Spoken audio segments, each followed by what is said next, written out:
Assalamualaikum warahmatullahi wabarakatuh.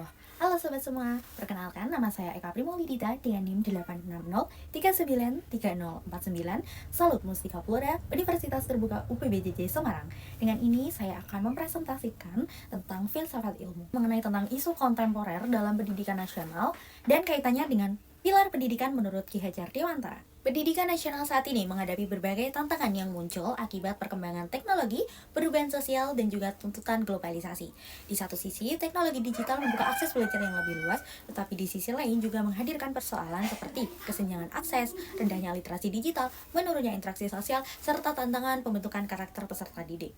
Dalam menghadapi berbagai persoalan tersebut, pemikiran Ki Hajar Dewantara tetap relevan sebagai landasan filosofis pendidikan Indonesia. Dalam konteks pendidikan nasional, pilar-pilar pendidikan tidak hanya berfungsi sebagai teori saja, tetapi juga sebagai pedoman praktis dalam proses pembelajaran dan juga pembentukan karakter peserta didik. Selanjutnya, saya akan menjelaskan tentang prinsip dasar pendidikan menurut Ki Hajar Dewantara.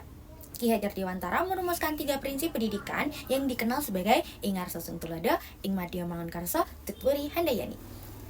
Ingarso Sungtulodo artinya di depan memberi teladan. Jadi seorang pendidik harus memberi contoh yang baik bagi peserta didik melalui sikap, perilaku, dan juga tindakan nyata. Yang kedua ada Ingmadya Mangunkarso.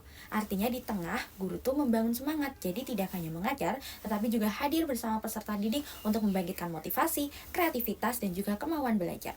Yang terakhir atau yang ketiga ada Tutwuri Handayani. Artinya di belakang memberi dorongan, guru memberikan dukungan dan kepercayaan kepada peserta didik agar mampu berkembang secara mandiri sambil tetap mendapatkan arahan yang diperlukan. Ketiga prinsip tersebut menunjukkan bahwa pendidikan bukan sekadar transfer ilmu, melainkan proses pendampingan manusia secara utuh. Kemudian saya akan menjelaskan analisis relevansi dan tantangan dalam era digital. Yang pertama, pembelajaran daring dan peran guru. Perkembangan teknologi telah mendorong penggunaan pembelajaran daring melalui berbagai platform digital. Dalam situasi ini, prinsip Ingarso Sungtulodo tetap penting karena guru harus menjadi teladan dalam penggunaan teknologi secara bijak, etis, dan juga bertanggung jawab. Namun tantangannya adalah tidak semua guru memiliki kompetensi digital yang memadai. Selain itu, interaksi yang terbatas dalam pembelajaran daring seringkali mengurangi kedekatan emosional antara guru dengan peserta didik. Contoh aktualnya, penggunaan platform digital selama dan pasca pandemi menunjukkan bahwa keberhasilan pembelajaran tidak hanya ditentukan oleh teknologi saja, tetapi juga oleh kemampuan guru dalam membimbing dan juga memotivasi siswa. Selanjutnya, yang kedua ada literasi digital. Di era digital, peserta didik memiliki akses luas terhadap informasi. Akan tetapi, banyak informasi yang tidak akurat, hoax, atau bahkan berdampak negatif. Jadi disinilah prinsip Ingmadya Mangunkarso relevan, karena guru perlu mendampingi siswa dalam mengembangkan kemampuan berpikir kritis, menyaring informasi, dan juga memanfaatkan teknologi secara produktif. Contohnya, maraknya penyebaran informasi palsu di media sosial menunjukkan pentingnya literasi digital sebagai bagian dari pendidikan modern. Selanjutnya yang ketiga ada karakter peserta didik. Kemajuan teknologi seringkali menyebabkan berkurangnya interaksi sosial langsung, meningkatnya ketergantungan pada gawai, serta munculnya perilaku seperti perundungan siber atau cyberbullying. Dalam konteks ini, prinsip Tutwuri Handayani menjadi sangat penting karena guru berperan sebagai pendamping yang memberi arahan dan dukungan agar peserta didik mampu mengembangkan karakter positif, tanggung jawab, dan juga kemandirian. Contoh aktualnya, meningkatnya kasus perundungan diri di media sosial menunjukkan bahwa pendidikan karakter harus berjalan seiring dengan penguasaan teknologi. Selanjutnya yang keempat ada kesenjangan akses pendidikan. Transformasi digital juga memperlihatkan adanya kesenjangan akses internet dan perangkat teknologi antara wilayah perkotaan dan juga daerah terpencil. Akibatnya kesempatan belajar belum sepenuhnya merata. Jadi pemikiran Ki Hajar Dewantara yang menekankan pendidikan untuk semua lapisan masyarakat mengingatkan bahwa kemajuan teknologi harus disertai pemerataan akses pendidikan agar tidak menimbulkan ketimpangan baru.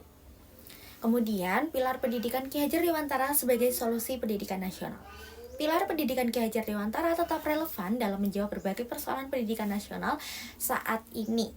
Keteladanan guru atau Ingarso Sungtulodo dapat membentuk budaya digital yang sehat.